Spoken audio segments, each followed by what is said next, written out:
So the first thing I want you to do, take a look, there's two soldering irons right here. I want you to look and determine which one of them is currently turned on. Now, really you can't tell just by looking at them because they both look like they're turned off. There's no difference between nothing different looking between a soldering iron turned on and off. So let me go ahead and demonstrate. This blue one is cold, it's turned off.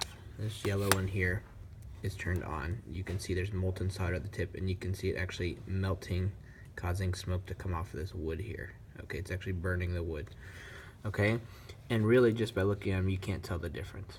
Okay, so the first thing, always assume that a soldering iron is on because you can't really tell. Okay, so the way that you can safely do that, make sure that when you're holding it, you only touch it up here. Don't touch any of this area down at the bottom.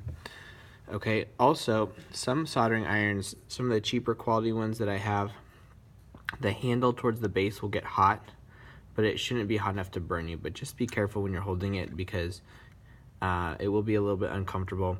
If you wanted to use gloves while you're working with the solder, you can, but it should be unnecessary.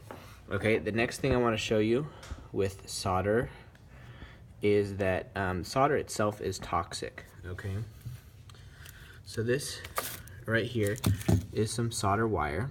Okay, this is lead-free solder, but generally most solder is made with lead, and lead is super toxic. So if you're working with lead, the best safety tip I could tell you would be to wash your hands when you're done, because that's how it would get in your system by you putting it basically in your mouth.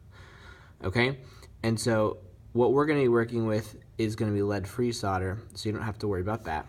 But something else I want to point out is that when you melt the solder, it produces quite a bit of smoke. Okay, and this smoke is from something inside called the flux burning, and this smoke is toxic. Okay, it's not gonna, if you breathe a little bit in, you'll be okay, but it can cause like some respiratory problems and maybe some allergy problems, and breathing an extensive amount is pretty harmful. So the way that we protect against that is we're going to have some type of device to keep the airflow going. So we'll have a fan. This one's actually not plugged in right now, but we'll have this turned on, and then we'll prop the doors open. So we'll make sure we have some good airflow all the way through the room.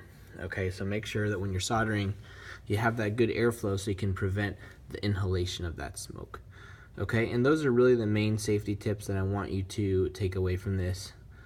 Careful with the hot soldering iron. When you're done with it, put it in the stand, okay, because let's say this is left out here. When I'm done, someone doesn't know, they come and burn themselves on it.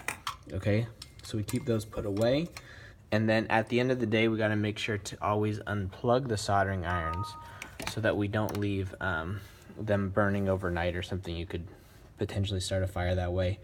Also be careful, these cords are really annoying to work with. You don't want the soldering iron to come in contact with the cord because it will melt through the cord. Okay, so those are just some basic safety tips for soldering. Okay, be safe. Let's say that someone did get burned a little bit. It's okay, just be careful.